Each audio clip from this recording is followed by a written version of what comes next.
Vamos então iniciar a parte que ficou faltando em relação aos fármacos que trabalham na coagulação, né? Que são medicações dadas no intuito da anticoagulação ou da trombólise, né? Da quebra do trombo.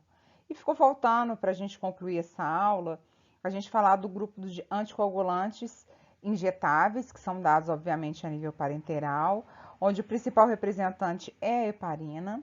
Nós vamos lembrar que a heparina, ela é uma molécula de anticoagulação que nós produzimos normalmente, né, no corpo, e aí ela é produzida e liberada basicamente pelos mastócitos. Então, é uma molécula que, até um certo ponto, ela tem menos interferência, menos interação medicamentosa com outras moléculas, tendo em vista que ela é uma molécula fisiológica. Bem, seria isso se a heparina que nós utilizamos como medicamento, ela é extraída da mucosa intestinal suína, que é uma mucosa bem rica em mastócitos. E aí essa preparação pode conter algumas quantidades de outros glicosaminoglicanos, né? Porque a heparina é um glicosaminoglicano sulfatado. E isso poderia, até um certo ponto, gerar um nível de hipersensibilidade. Entretanto, apesar dessa heterogeneidade, né, de composição entre os diferentes preparados comerciais de heparina, elas acabam tendo uma atividade biológica bem semelhante, tá? Então, a gente tem aí uma boa utilização clínica dessa molécula.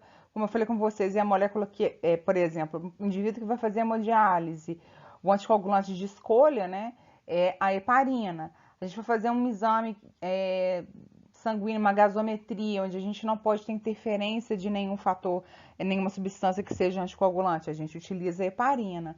Então, ela é uma molécula muito utilizada, né, principalmente para esse fim, que são situações clínicas onde você não quer que tenha tanta interferência. Nós vamos ver que, inclusive, ela tem menos efeitos colaterais, menos interações medicamentosas. Porque quando a gente fala de efeitos colaterais, todo efeito de anticoagulante, antiagregante plaquetário, trombolítico vai ser hemorragia, né? Eles vão poder produzir isso potencialmente. E aí depende da dose que você for dar. Né? Então, como a gente falou, diferentes preparações aí, as preparações elas vão diferir em relação ao potencial de ação, mas elas são produzidas de acordo com o padrão internacional comum, que é isso, a unidade USP. A unidade USP ela vai refletir a quantidade de heparina que impede a coagulação em 1 ml de plasma se tratado. Normalmente é ovino esse plasma quando faz esse teste, né? Durante 1 hora, né, após a adição de alguns componentes químicos. Então, a partir dessa unidade USP, nós temos essa intercambiabilidade, essa possibilidade de uso clínico da heparina. Então, como eu disse a vocês, as doses são dadas em unidade de atividade, né, que é essa unidade USP, e nós temos aí disponível também alguns tipos de preparação em relação à heparina. Nós temos heparina que não é fracionada, como nós já falamos, ela vem dessa mucosa intestinal suína e bovina, que é rica em mastócitos, e nós também temos derivados de heparina, que são fármacos utilizados aí de uma maneira um pouco mais segura. Então, nesse grupo a gente tem heparina de baixo peso molecular. Nós vamos ver que endoxaparina, por exemplo, é o principal representante, mas nós temos também o fondaparinux. O fondaparinux é uma outra molécula, só que totalmente sintética, que ela vem aí com derivação da heparina. Então, o que essas preparações de heparina, né, principalmente heparina de baixo peso molecular, vão diferir da heparina no geral? Geralmente elas têm um menor grau, né, de interações medicamentosas e em relação a propriedades farmacocinéticas também. A potência da heparina de baixo peso molecular, ela já vai ser avaliada com um ensaio de antifator 10A, né?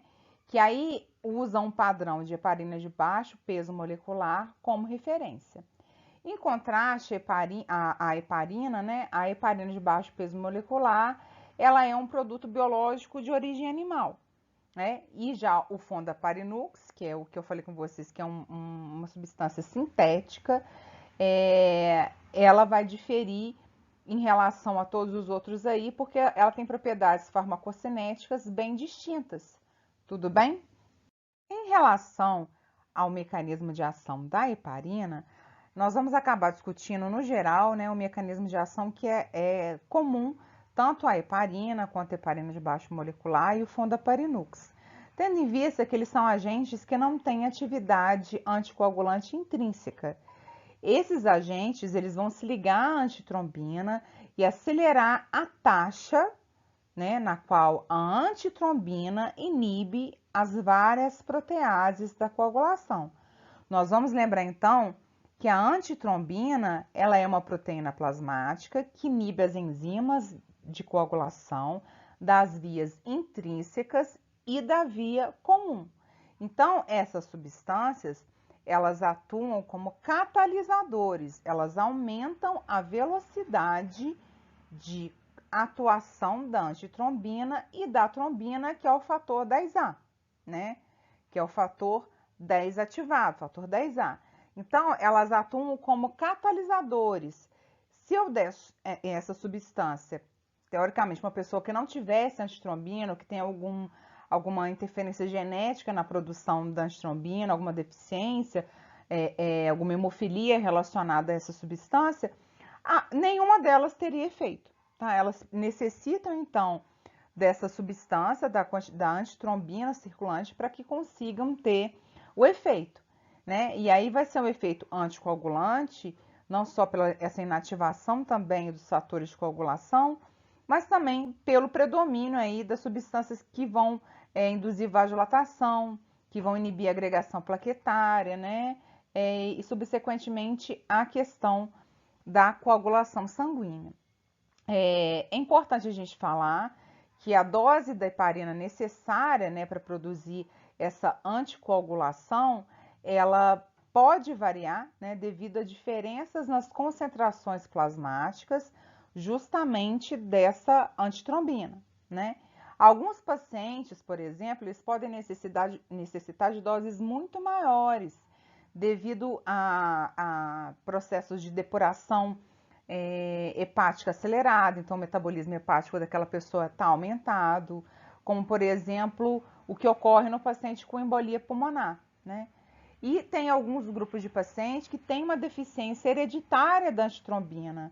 E aí eles costumam ter mais ou menos 40 a 60% de antitrombina na circulação, né, comparado com o indivíduo saudável que teria 100%.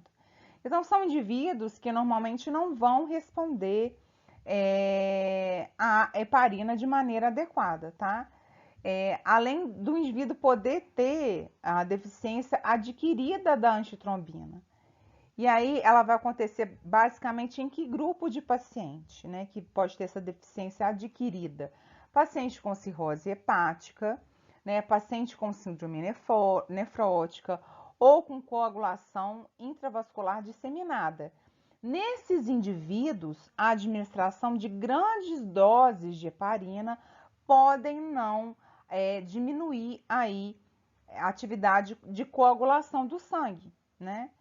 E aí, nesses indivíduos, é importante a gente falar que eles vão adquirir a resistência, né? Você vai estar dando a heparina, né? E neles a heparina não consegue fazer efeito. E é importante a gente ressaltar que como a heparina de baixo peso molecular e o fondaparinux exibem uma ligação reduzida, né, a outras proteínas plasmáticas que não a antitrombina, a resistência à heparina vai ser rara com esses dois agentes. Então, quando a gente tem heparina de baixo peso molecular, que a gente vai ver que ela liga basicamente no fator 10A, e fondaparinux, normalmente esse indivíduo, apesar de ser um indivíduo com cirrose, com síndrome nefrótica, vai ser um indivíduo que vai responder da mesma maneira. Então, por essa razão, né, nesse paciente que você trata com a heparina de baixo peso molecular ou com fondaparinux, geralmente não é necessário o monitoramento, né, da rotina de coagulação, que tem a ver com TP e TTPA, que nós vamos falar um pouquinho mais na frente. E aí, aqui nesse slide, nós vamos perceber, inclusive, os mecanismos de ação. Então, a heparina não fracionada, ela vai se ligar tanto à antitrombina, eu, inclusive, já mostrei esse slide em sala de aula para vocês, e ao fator 10A. Já a heparina de baixo peso molecular, né, ela tem uma atividade ligando-se basicamente aí ao fator 10A, que é o que vai diferir ela. Então, ela acaba tendo menos interação, menos reações do que a heparina não fracionada. Então, quando a gente fala desses 3 medicamentos, né, da heparina de baixo peso molecular, que nós vamos ver que tem os representantes do Fondaparinux, eles não são absorvidos através da mucosa do trato gastrointestinal. E aí, portanto, né, eles devem ser administrados por via parenteral. A heparina, normalmente, ela vai ser administrada na forma de infusão intravenosa contínua, ou infusão intermitente, né, a cada 4, 6 horas, ou até mesmo injeção subcutânea, né, que nós temos aqui a injeção subcutânea, aí a cada 8 a 12 horas. Quando ela é aplicada, ela vai ter uma ação imediata, né, principalmente quando administrada via intravenosa. Então, nós vamos lembrar que é um fármaco, né, aí de escolha, inclusive, quando o anticoagulante tem que ser aplicado via intravenosa. Por quê? Nós temos heparina na circulação, né? Tendo em vista esse fator, a gente pode aplicar ela via intravenosa, né? E aí nós vamos observar uma considerável variação na biodisponibilidade quando essa heparina ela é administrada por via subcutânea, por exemplo, né? O início, quando ela é administrada por via subcutânea, de ação, vai ser retardado até 2 horas. Então, quando a gente quer que a heparina atue de maneira imediata, o ideal é aplicar via intravenosa, tá? A heparina de baixo peso molecular e o Fondaparinux, eles acabam tendo uma absorção um pouquinho mais uniforme, principalmente depois da absorção subcutânea. Então, quando for aplicar via subcutânea essas medicações, o ideal é que se escolha a heparina de baixo peso molecular ou o Fondaparinux, tá?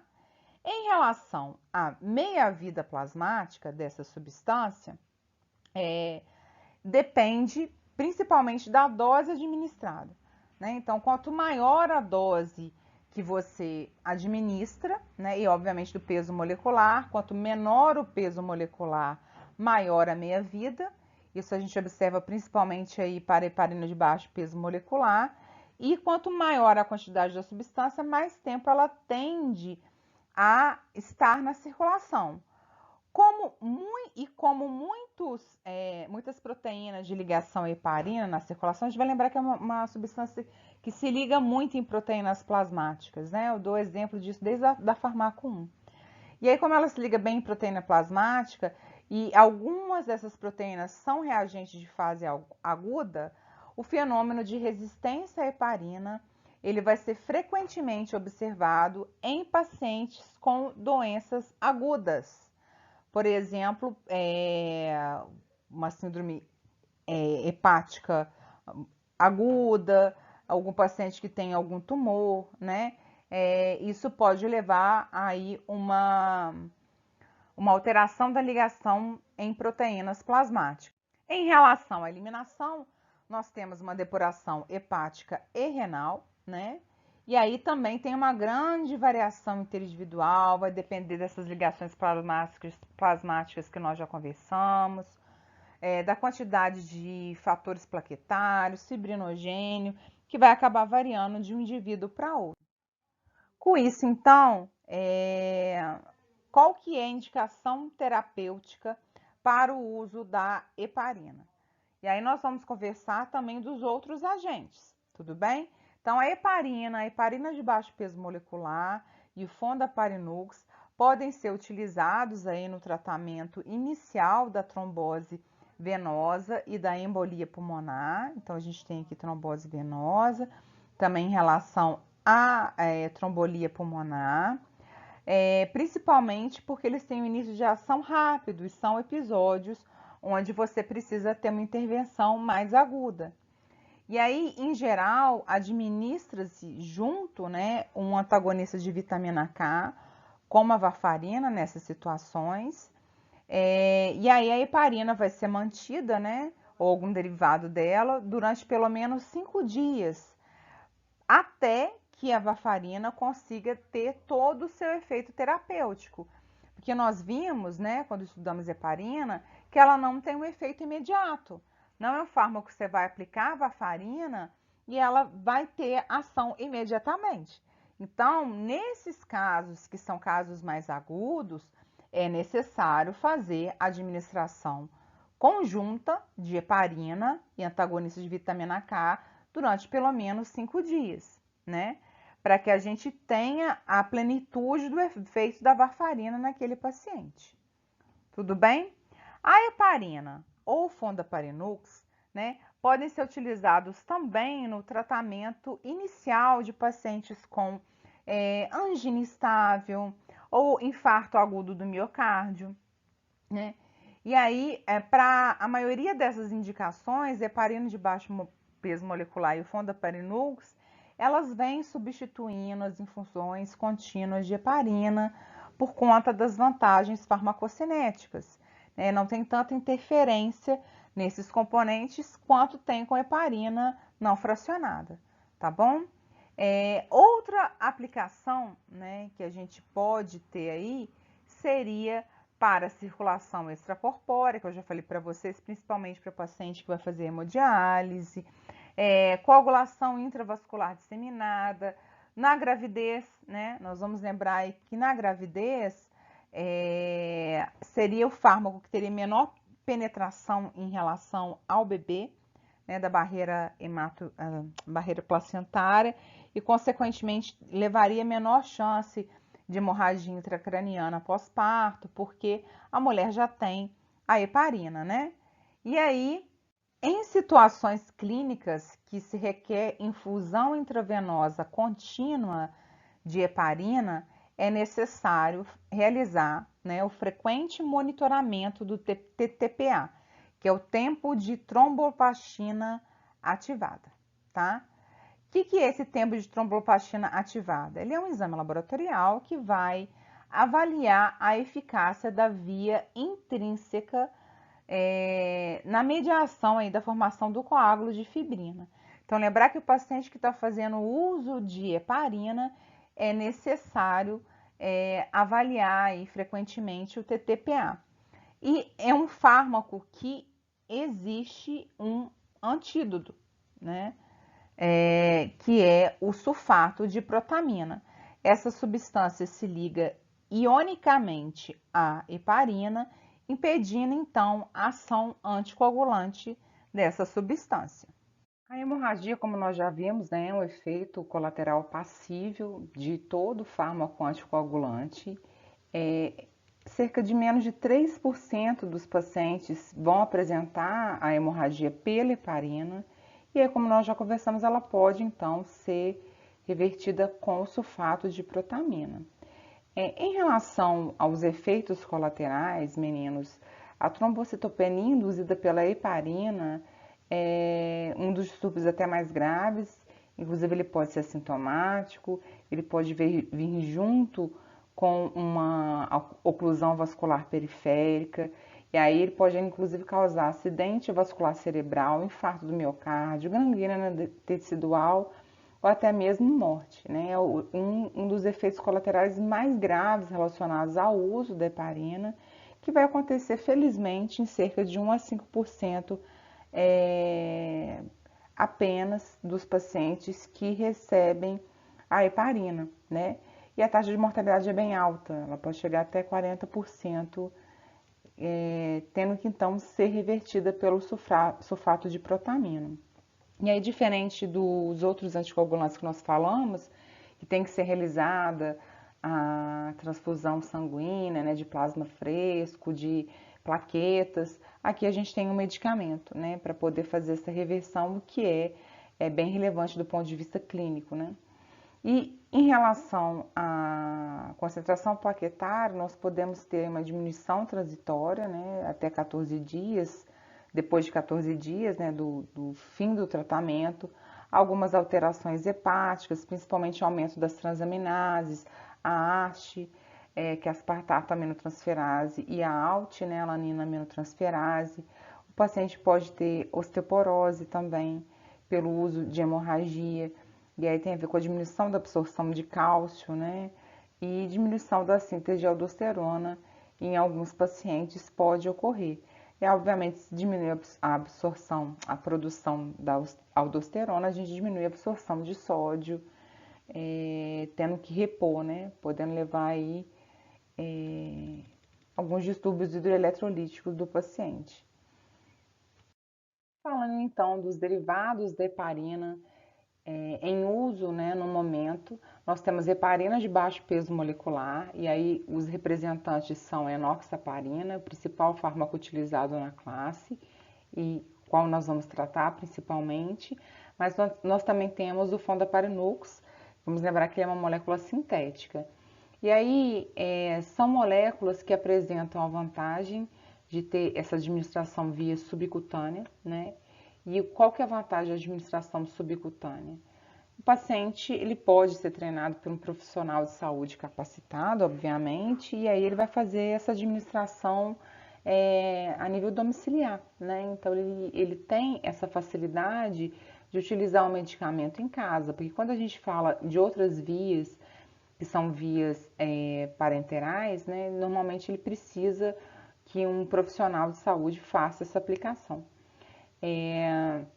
Eles não prolongam o tempo de TTPA, né, assim como a heparina, e isso traz uma vantagem em relação a não monitoramento laboratorial, né, do coagulograma, e inclusive reduz até custo, né, para o paciente, para o sistema de saúde, tem essa vantagem em relação à heparina.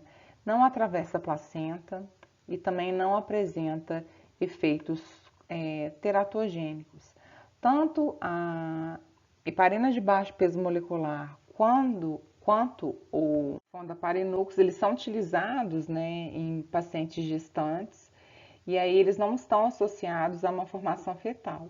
Então eles acabam sendo fármacos de escolha para anticoagulação, né, durante a gravidez, tendo em vista que o processo de coagulação muitas vezes pode levar até aborto, né? Uma das causas aí de aborto até a 12ª semana de gestação é justamente a formação de coágulos, né? No cordão umbilical e aí, com essa formação de coágulo a gente tem impedimento da passagem de nutriente para o feto e aí a mulher aborta, né, o bebê. E outra questão também, eles não apresentam risco de trombocitopenia, assim como a heparina tem, né? E osteoporose. É bem menor com essas substâncias do que com a heparina, sendo então a vantagem e acabando sendo as substâncias mais utilizadas do que a heparina na clínica. Aqui a gente tem uma tabela, na verdade a tabela ela está só simplificando, né, os conceitos que nós conversamos. Em relação aqui ao risco, né, para trombocitopenia induzida por heparina, vocês podem perceber que nessa tabela está falando que existe um risco da heparina de baixo peso molecular, mas vamos lembrar que nós acabamos de falar, né, que esse risco é menor com a heparina de baixo peso molecular e com o fondaparinux. Aqui nós temos então a heparina não fracionada, os anticoagulantes, né, orais aí, antivitamina K, que a gente falou que o principal representante é a varfarina. E aí a gente tem, né, o modo de administração, a questão de interação, se requer ou não requer o acompanhamento laboratorial. E lembrar que a gente falou que a heparina de baixo peso molecular ela é bem melhor tolerada do que a heparina não fracionada. Então, por que em algumas vezes a gente ainda vê utilizando a heparina não fracionada? Por conta do custo. Então, nessa tabela eu coloco para vocês aqui que tanto a heparina de baixo peso molecular quanto o fondaparinux, eles têm um custo mais elevado. E aí é o que, na prática, às vezes limita a utilização dessas substâncias. Em relação aos novos fármacos, né, os novos medicamentos, são anticoagulantes orais também. O principal representante que nós vamos ver aqui entre os inibidores diretos da trombina é o oxalato de dabigatrana, que é um profármaco, e vai ser rapidamente convertido em dabigatrana, que bloqueia de forma reversível o sítio ativo da trombina. É um fármaco que tem grande aplicação clínica, baixos efeitos colaterais. Inclusive, a gente tem antídoto para essa substância, né, já aprovado, que faz então com que tenha uma segurança maior de utilização desse fármaco. Em caso de algum distúrbio de coagulação, você tem como reverter esse efeito colateral, mas infelizmente ele acaba não sendo tão utilizado por questão de custo, né? Ele tem um custo mais elevado do que a varfarina, que também é um anticoagulante oral, e aí por isso nem sempre é possível utilizar esse fármaco. Então é o fármaco que nós conversamos aí, ele tem um início de ação de 2 horas, uma meia-vida de 14 a 17 horas. Inclusive eu falei com vocês na sala de aula que a vantagem desses novos medicamentos é inclusive essa meia-vida mais curta, porque se o paciente às vezes tem um problema de sangramento, o manejo pode ser feito da seguinte forma: só o paciente evitar tomar a próxima dose, né, que o fármaco já vai perdendo um pouco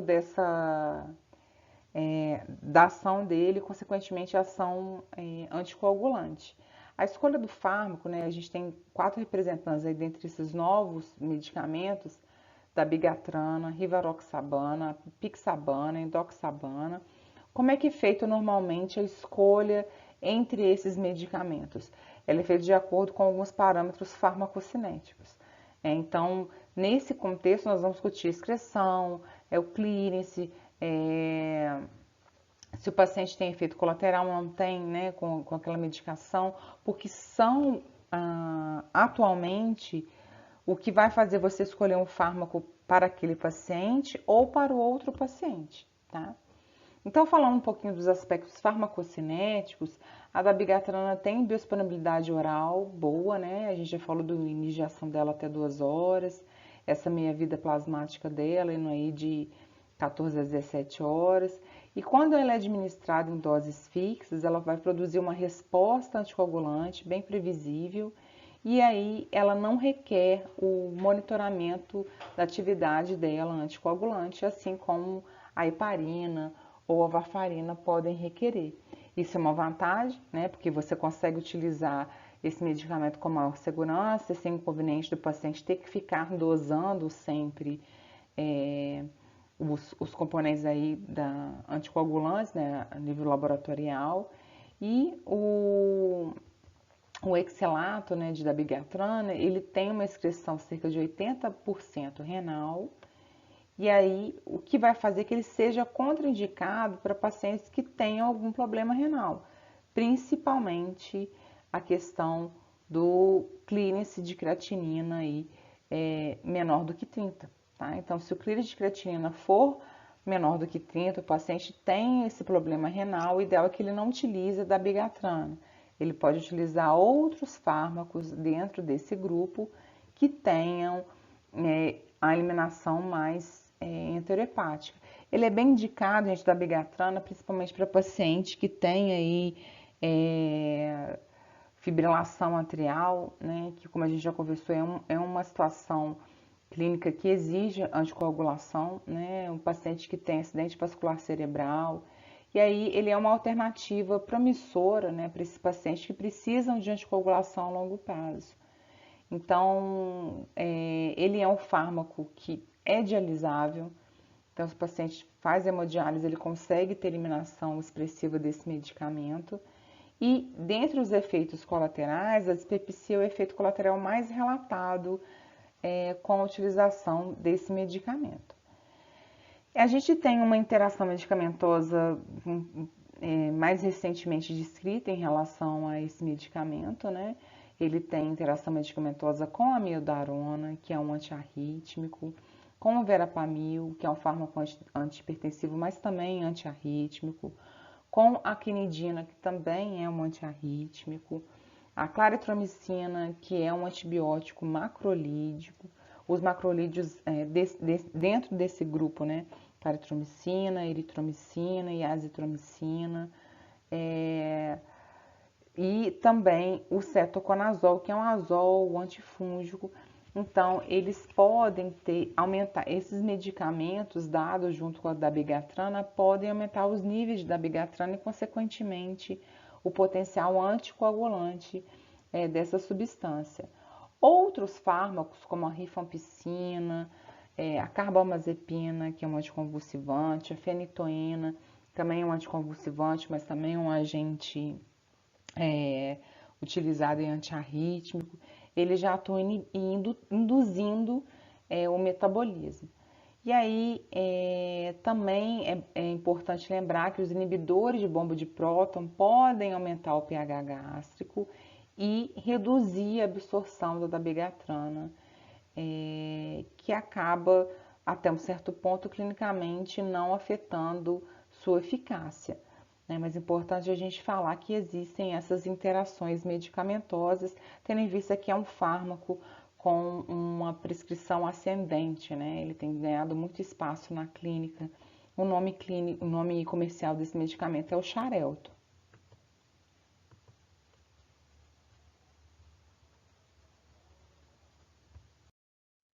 Aqui a gente tem uma tabela, né, em relação aos efeitos colaterais mais comuns, comparando a dabigatrana com a varfarina, e nós vamos perceber que o único efeito colateral mais relevante da dabigatrana em relação à varfarina é justamente a dispepsia, né? Então, efeito gástrico, aí a questão, né, do desconforto gástrico, que é o efeito mais relatado com os pacientes que administram a dabigatrana em relação à varfarina. Todos os outros efeitos colaterais, eles apresentam uma incidência ou igual ou inferior à da varfarina, né? Então, por isso, contribuindo mais ainda para a prescrição desse medicamento na clínica. Qual que é o inconveniente? Como eu já falei, o custo, né? É o custo desse medicamento. Agora nós começamos a falar, né, dos inibidores do fator 10A, tendo em vista que a dabigatrana é um fármaco que é inibidor direto da trombina. Então, já vê a rivaroxabana e a apixabana, que são inibidores diretos do fator 10A.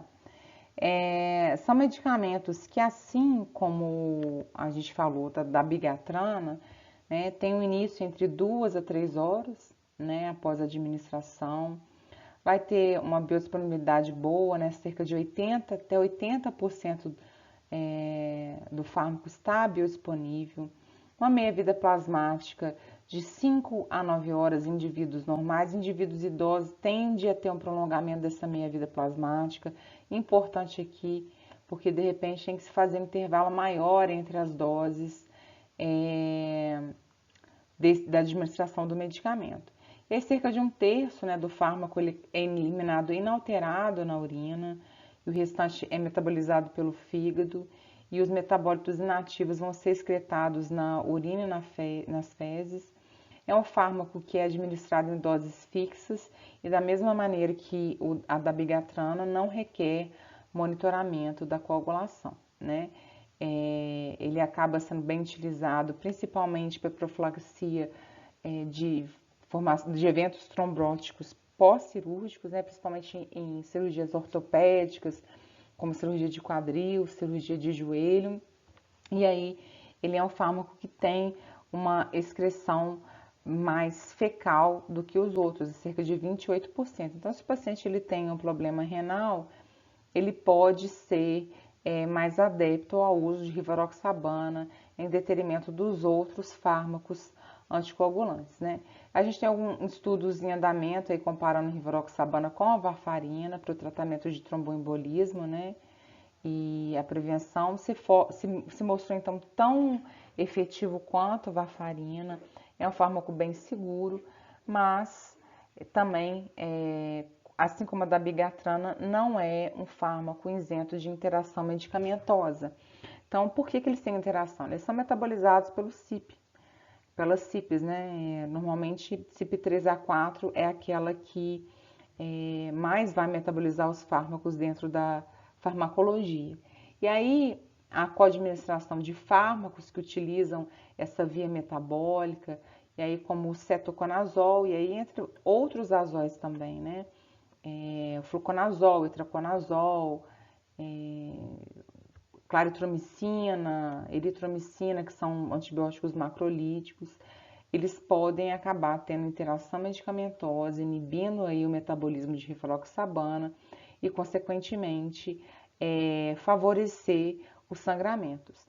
A gente ainda tem outros fármacos que são indutores fortes da CYP3A4, como nós falamos lá da dabigatran, então fenitoína, carbamazepina, fenobarbital, rifampicina.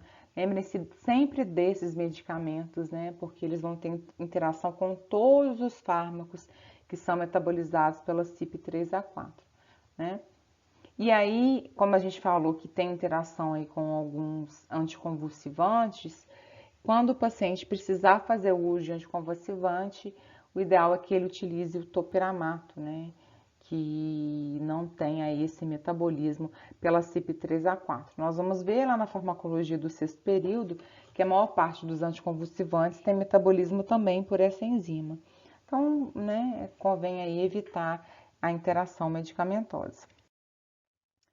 E aí, em relação, né, à interação, é justamente o que eu já tinha colocado para vocês em relação aos inibidores, em relação aos indutores enzimáticos da CYP3A4. Então, já foi dito, eu vou passar, tá? E aí a gente entra para o último fármaco que nós vamos ver, né, dentro desse grupo de novos medicamentos anticoagulantes orais, que nem é tão novo assim, né, tendo visto que já tem um tempo bom no mercado, mas a gente fala então da apixabana, que também é um potente inibidor reversível do fator 10A. Como ele apresenta aqui, nós podemos perceber uma maior excreção biliar, até do que o rivaroxabana que nós vimos por último, ele acaba sendo melhor indicado para paciente com problema renal, né? Justamente por isso, porque ele tem uma excreção biliar.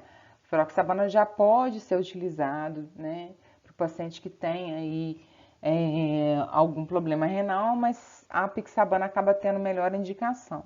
Além dele ter um melhor perfil de segurança no idoso, né? A gente sabe que o idoso tem uma característica metabólica bem diferente em relação à função hepática, à função renal.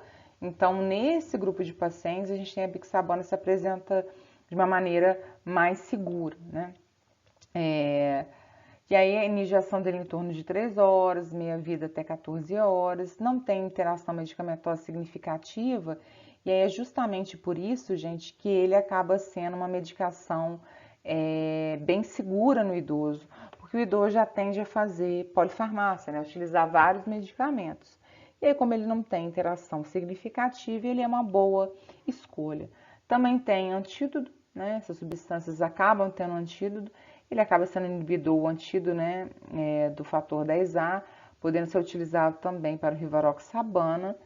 E aí são os medicamentos, os novos medicamentos disponíveis dentro dessa classe. Falando então dos fármacos trombolíticos, para a gente finalizar, né, a aula, então são utilizados esses agentes trombolíticos normalmente para a lise dos coágulos que já são formados. Então, quando eu utilizo um agente trombolítico, bem, o paciente já teve, então, um infarto, o paciente teve um AVC, o paciente já teve algum nível de obstrução, né? Então, a gente não utiliza agente trombolítico de maneira preventiva.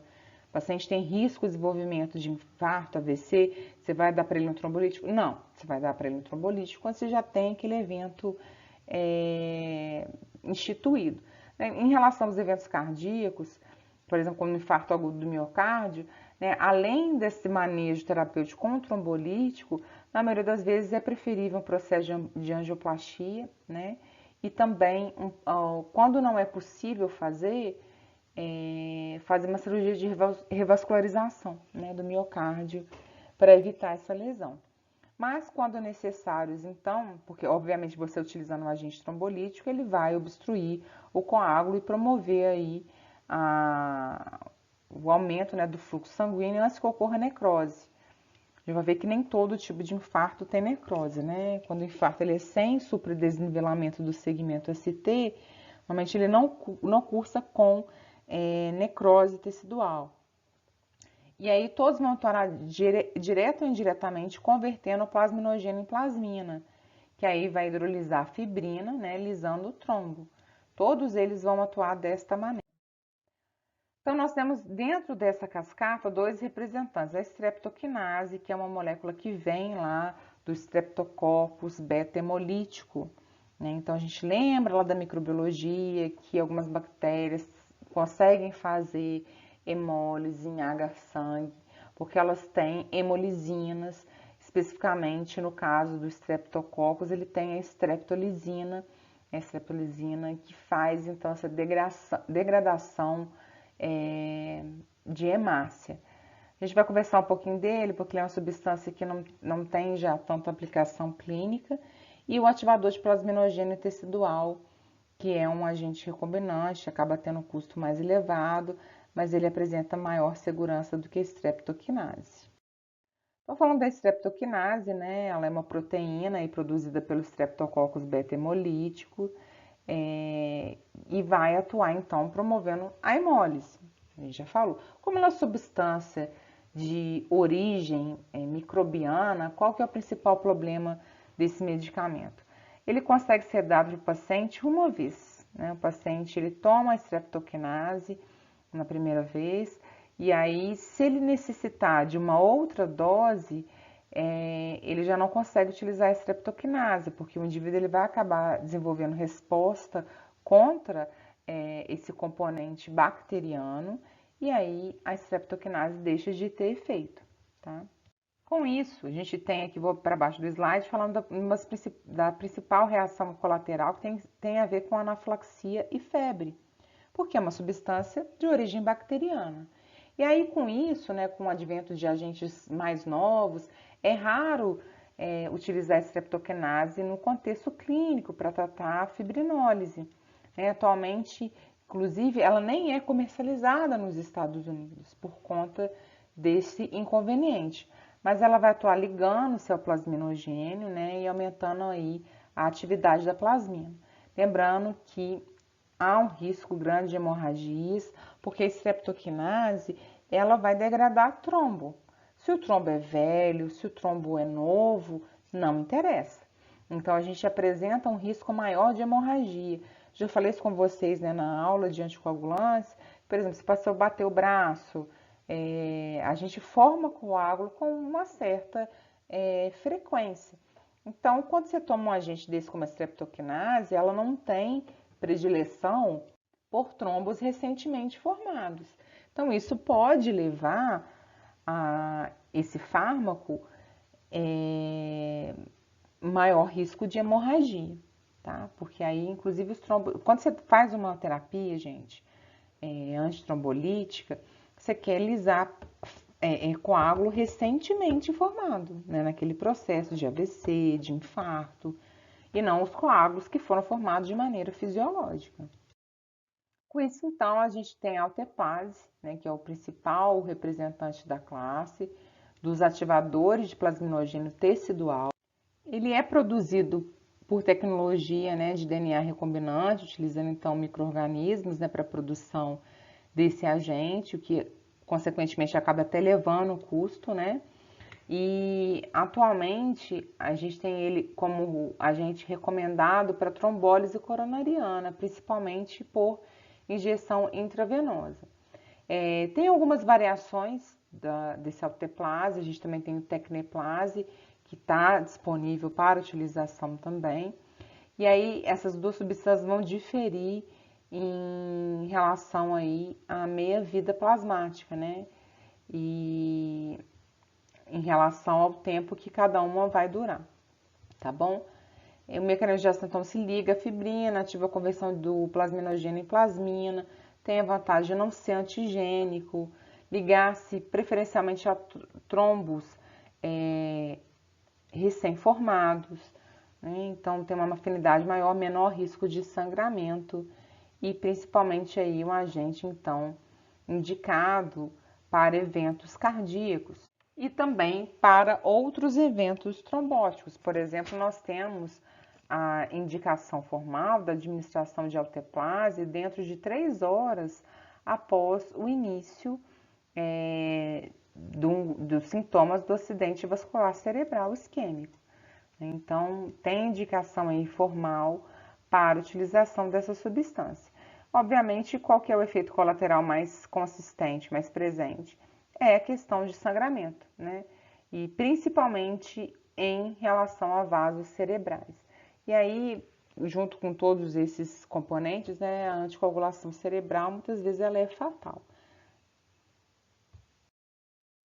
E quais são os usos, então, desses agentes trombolíticos? Como nós já falamos, para infarto agudo do miocárdio, trombose coronariana, acidente vascular encefálico isquêmico, principalmente, obviamente, se você dá num hemorrágico, você, né, mata o paciente. Então, são contraindicados qualquer situações que a gente tem formação de coágulo. Então, no paciente que já fez uma cirurgia até 10 dias, paciente que tem algum tipo de sangramento no trato gastrointestinal, úlceras, paciente que já teve acidente vascular cerebral, hemorrágico, então é contraindicação absoluta, desordens hemorrágicas, paciente hipertenso, que é um paciente que tem maior tendência a ter lesão também vascular. E aí a gente tem contraindicação nessas situações específicas. Bem, é isso, alunos. Qualquer coisa, qualquer dúvida, estou à disposição. Muito obrigada.